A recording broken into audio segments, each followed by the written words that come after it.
Goody goody goody everyone, this is Dayhawk bringing to you my take, my review of Kamen Rider Revice episode 6. So everyone, I got what I wanted. I knew it all along, the seeds were there. Daiji is Kamen Rider evil. Yes and no. But I'll tell you all about that soon. But I'm glad that they took this route because it would have been a huge mistake if it was Hiromi. I would have taken George as Kamen Rider Evil as a secondary prize, but I'm happy it was Daiji. Not really, but at least it was there. I'm happy, and we'll see how we're gonna see how Iki's gonna take this news and how he's gonna approach this in future episodes. And obviously he's gonna be saved. It's just how long will it be until Daiji becomes part of the good guys? But hopefully, but from what it looks like, it's not going to be like in Sentai where we have an evil ranger and he's only evil for 3 to 4 days and he turns good. The only time we ever had that was Abare Renja, or it was Kamen Rider Killer, Abba Killer, something like that. And he was the villain for at least the middle half of the season, which I enjoyed very much. And it was one of those cases where a ranger can be evil for that amount of episodes. Unfortunately, in Sentai, 3 to 4 episodes and then they immediately turn good. But enough of that. It was a good episode. I didn't care for the monster of the week. The only thing I care about most is Daiji and how he became Kamen Rider Evil. And now with him being a part of the Deadman crew, how he's gonna contribute in the quote-unquote downfall of Revice. And like I said in the beginning, it's gonna be a true test for Iki. How is he gonna handle it, and how is he going to save him? I'll lead into the highlights. In the beginning of the episode, you see Kamen Rider Evil whipping some ass, and then we get into Hiromi coming to and remembering what went down, and we see that he was knocked out along with the rest of his team and by Kamen Rider Evil. And then we get the reveal of Daiji. And here is the part where I might have to go into detail by the end of this episode. But you see in the flashback George handing over a driver, saying it's a driver well suited to demons. And you see George with that smirk on his face, and then leaning towards the end, you get to see Daiji throwing Hiromi's ID to the floor and as he walks away. So I have a couple of theories, and I'll go by it at the very end. I'm not going to go through this right now. I want to go as quickly as possible for my mini recap and review. if you don't mind. And so Icky is, I think it looks like he got out from a shower, and apparently, Icky stole Kamen Rider O's underwear. I forgot the character's name from Kamen Rider O's.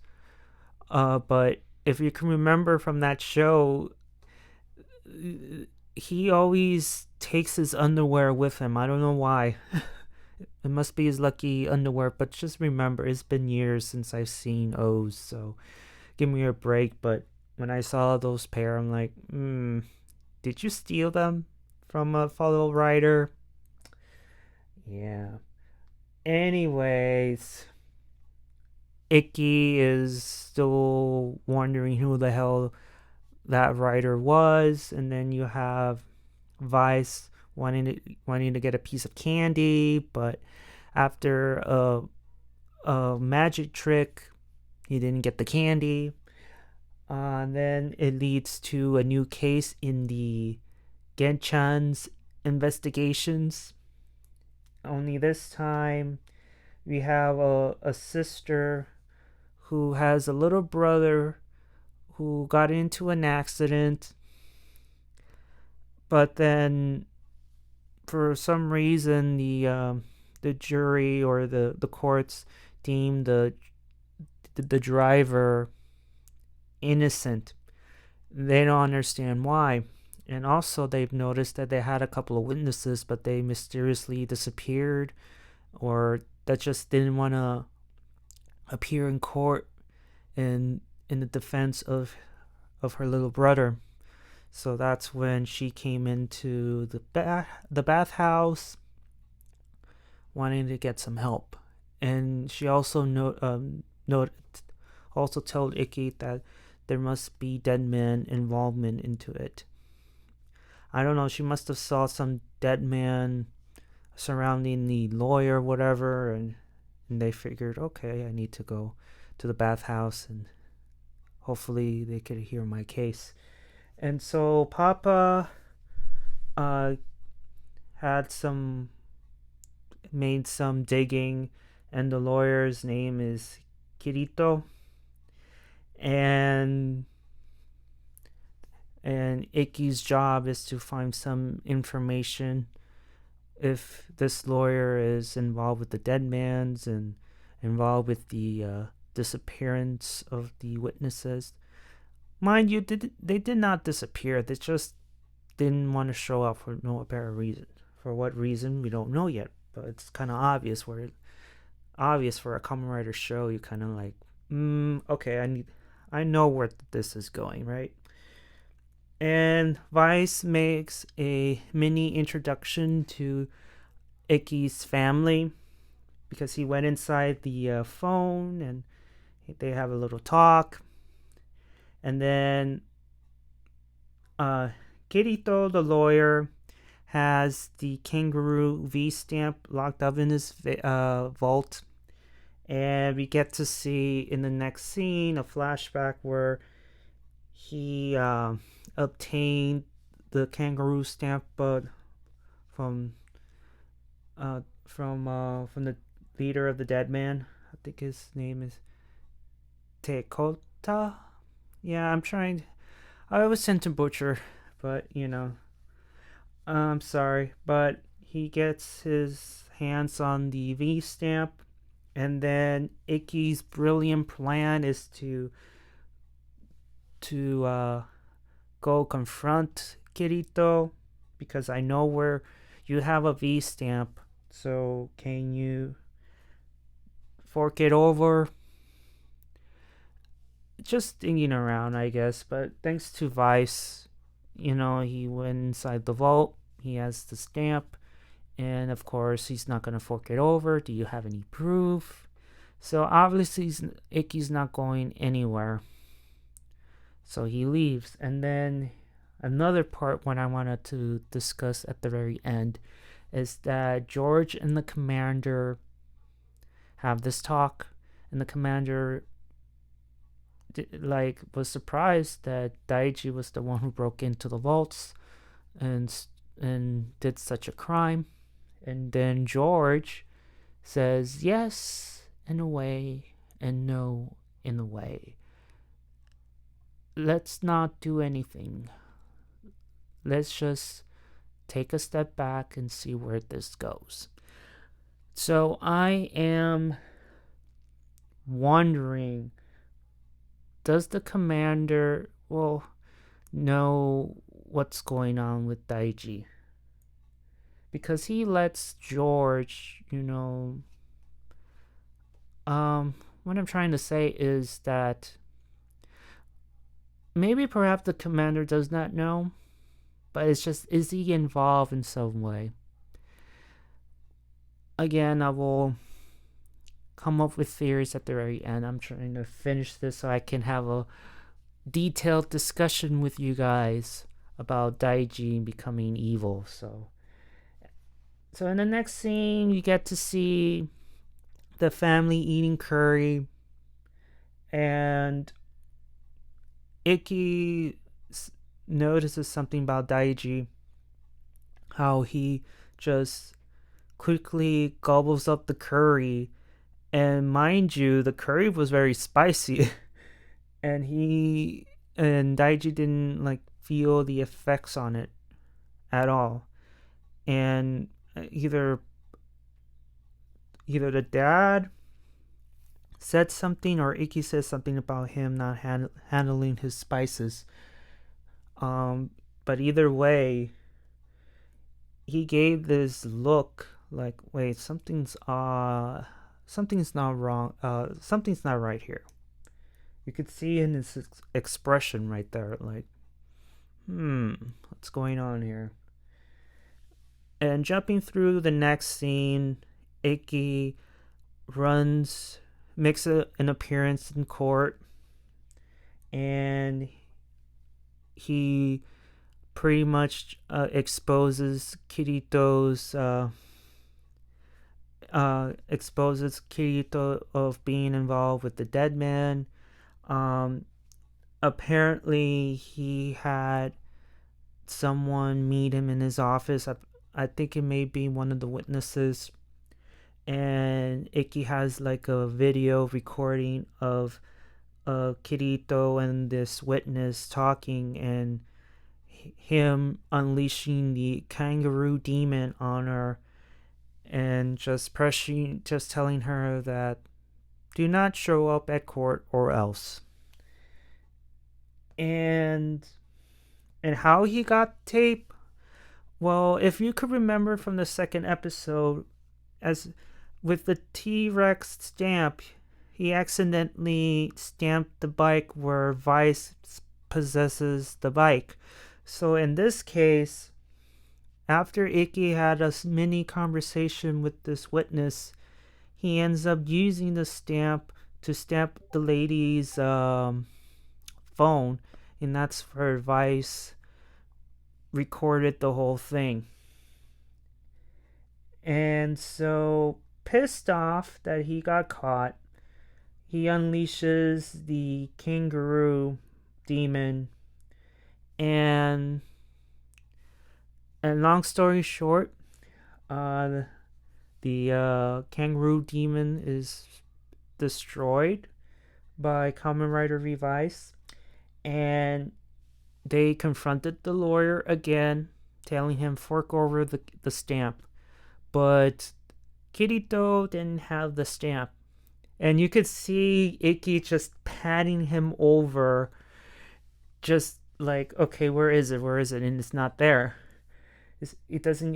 And so next thing you know, you have one of the judges saying that, the defendant ran away with the V stamp. And so Phoenix finds Eguichi, that's the defendant, and discovered that he never had the V stamp at all. And then we get into the next scene where um, the lawyer and the person in the office hands over the stamp, but luckily Icky bursts in the office, and guess who was the second person with the lawyer? One of the judges. And apparently, Kiriko gave the stamp to the judge, and they went off their business. So those two were in on it together, apparently, and it leads to Sakura meeting Julio at the at karate, and then it leads to the last scene of the episode where we get to see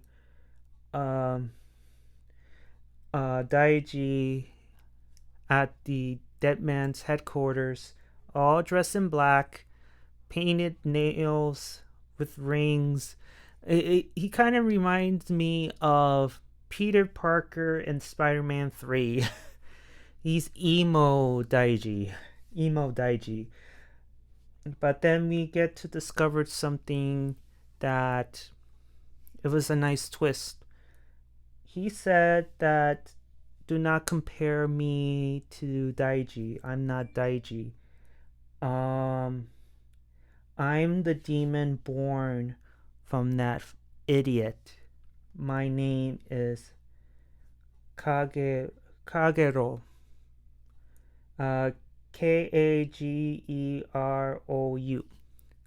Kagero. Okay. Now I want to get on to what I think happened here.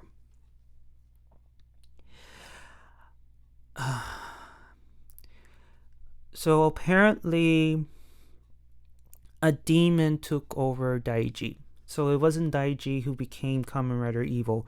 It was a demon-possessed Daiji that took over the mantle as a Kamen Rider. Now, how did it happen? Here's my theory. I think it's the same scenario as Yami Merrick, because when Yami Merrick was created, if you remember, it was due to his father's abuse. It was due to his hatred of being a tomb keeper, to overall hatred of the pharaoh, who he deemed condemned him to this awful fate of becoming a tomb keeper. And because of that, his father is very abusive, because he is, he's one of the pharaoh's followers, whatever. And if you can remember, to the point where Merrick was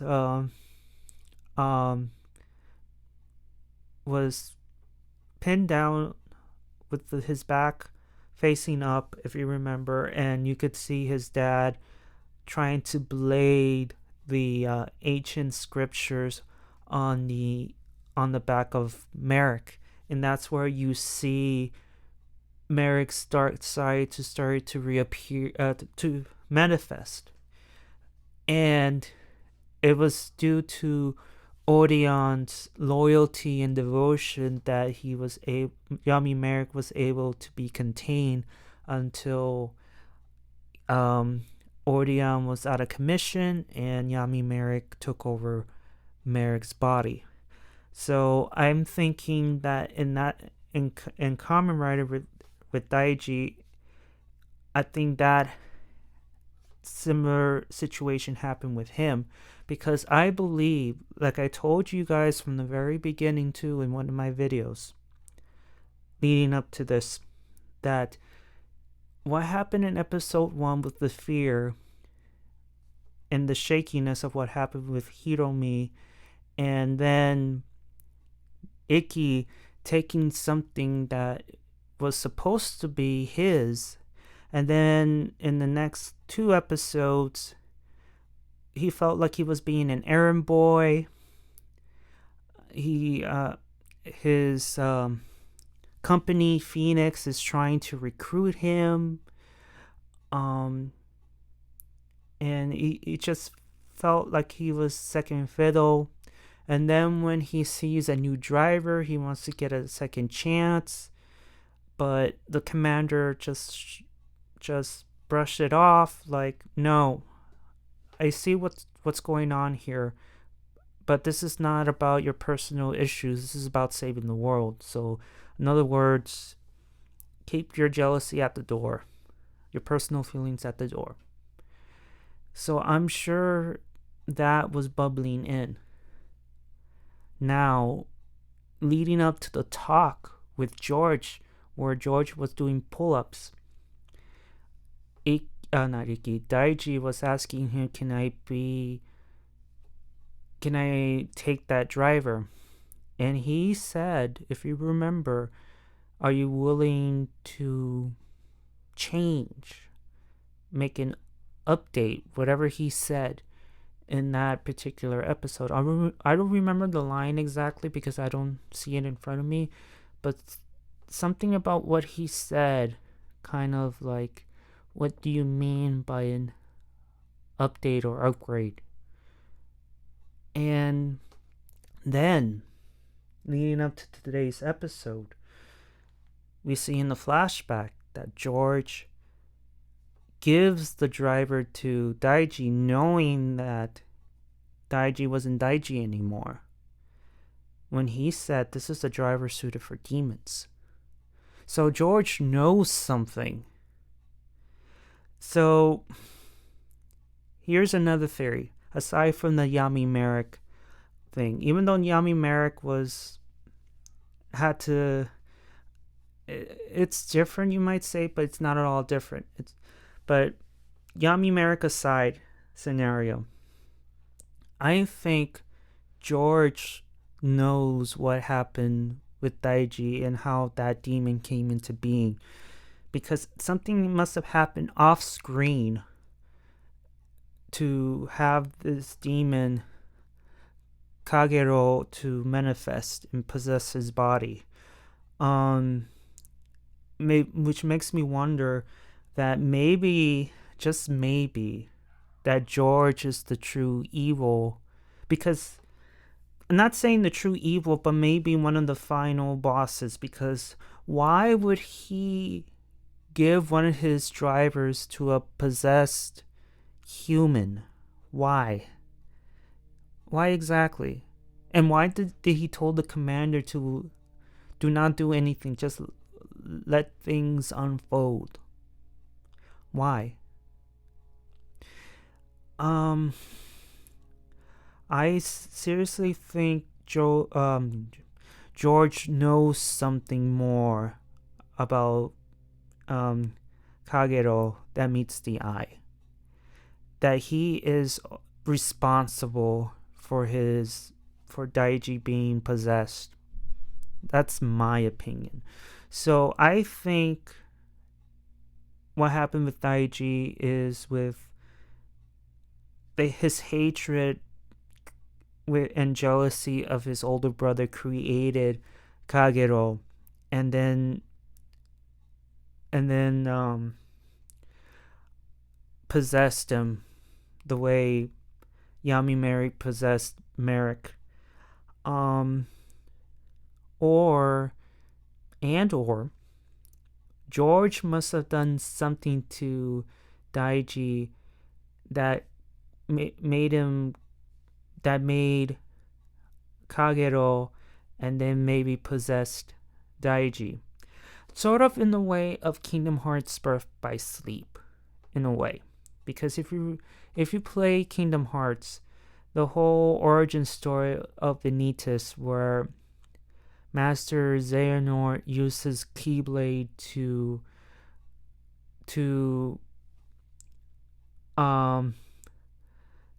take out Ventus's darkness, and his darkness created Vanitas. I'm not saying that George has magic, but what I'm saying that is maybe he did something similar to Daiji. Somehow he took his negative emotions of his older brother, or just negative emotions in general, somehow he took it out of him and created a demon, Kagero. You know? That's my theory. That I feel that either his own hatred created him and possessed him, or George is responsible for Kagero being born and possessing Daiji. What do you guys think about that? Because it's an interesting theory, in my opinion. And the question is now is, how is Ikki, once he discovers the truth, how is he gonna handle it? How he's gonna save his younger brother? How he's gonna do it? Because in a way, it's like a advanced contract. You know, it's like an advanced contract, but I like my theories, you know. It's the Yami Merrick theory and or the George theory, where he had something to do with it. Because again, why would you give something to a demon? Why? You know, but that's just me. Thank you all for listening in, and I hope to see you again in the next review. And I'll see you all on the other side of Oblivion. Johnny!